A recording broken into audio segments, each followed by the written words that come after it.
미축은 서주 동해군 구현 출신으로 조상대대로 재산을 늘려서 하인과 노비가 1만 명이나 있었고 재산이 엄청나게 많았다고 합니다. 미축의 이 어마어마한 재산은 훗날 유비가 어려움에 처할 때마다 큰 도움이 됩니다.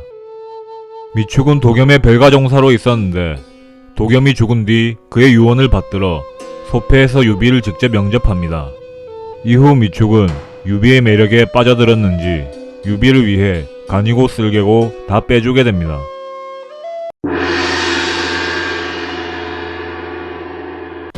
건한 원년에 유비가 원수를 공격하러 나간 사이에 이를 노리고 기습한 여포에게 유비는 본거지를 잃고 처자식도 붙잡히게 됩니다. 이에 미축은 유비에게 자신의 누이를 주어 혼인하게 하고 2,000명의 사람과 금은 및 재물을 군자금으로 제공합니다. 미축의 지원에 힘입어 유비는 다시 재도약할 수 있는 힘을 얻습니다.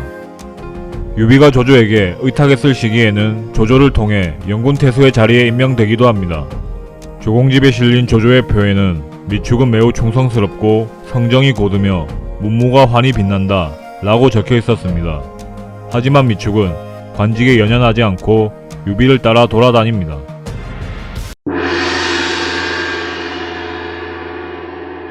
유비가 익주를 평정한 이후 미축을 안한장군에 임명하는데 이는 가장 높은 반열의 대우를 한 것으로 군사장군에 임명된 제갈량보다 형식상으로는 더 높은 직책이었습니다.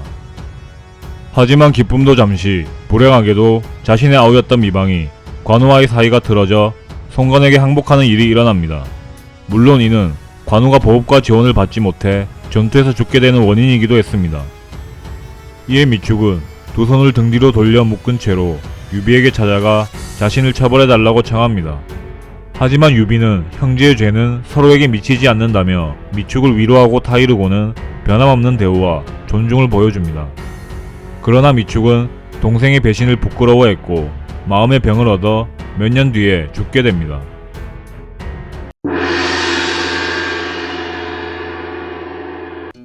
동진의 학자인 간보가 지은 소설책인 수신기에선 미축과 화덕성군의 일화가 등장합니다. 어느 날 미축이 낙양에서 집으로 돌아오는 길에 길가에 서 있는 한 여성을 보았는데 그 여성은 미축에게 다가와 수레에 태워달라고 부탁을 하였고 미축은 흔쾌히 여성을 수레에 태웁니다.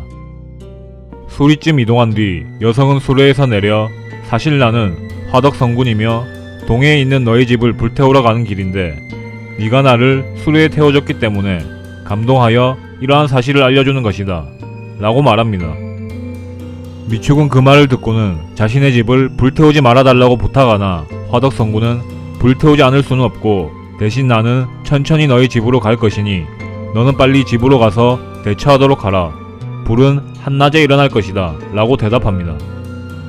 미축은 재빨리 집으로 돌아와 집에 있던 재물을 안전한 장소로 옮겼고 화덕성군의 말대로 그날 낮에 큰 불이 일어났다고 합니다. 미축은 온화한 용모에 인정이 많고 품이나 몸가짐이 발랐으나 문장이 빼어나지 않았고 일찍이 어떠한 것도 도맡아 다스린 바가 없었다고 합니다. 그래서 그런지 실제로 군대를 이끌거나 어떠한 역할을 혼자서 맡아 수행하는 모습은 보여주지 않습니다. 유비는 미축이 자신을 위해 물질적으로나 정신적으로나 얼마나 애썼는지 알았기 때문에 항상 상빈의 예우로 대하며 상을 하사함에 있어서도 비교할 상대가 없을 정도로 언제나 후하고 높게 책정했다고 합니다. 보통 미축은 평범한 무관 정도로 인식되고 있으나 실제로는 활과 말에 능숙하여 활쏘기와 말타기를 잘했다고 합니다. 그래서 이러한 유전자를 이어받은 아들인 미위, 손자인 미조 모두 다 마찬가지로 활쏘기와 말타기에 능했다고 합니다. 이상 삼국지 인물 열전 미축편 마치도록 하겠습니다. 기이한 용모를 가지고 있었다고 하며 젊었을 때는 뛰어난 능력으로 여러 차례 승진을 해 중앙관직에 임명되기도 합니다. 이후 황건적을 토벌하고 한 지역의 자사가 되고 나서부터는 정사를 제대로 돌보지 않고 아첨하는 자들만을 곁에 두는 등 좋지 않은 행보를 보입니다. 재미있게 보셨다면 좋아요와 구독 부탁드립니다. 감사합니다.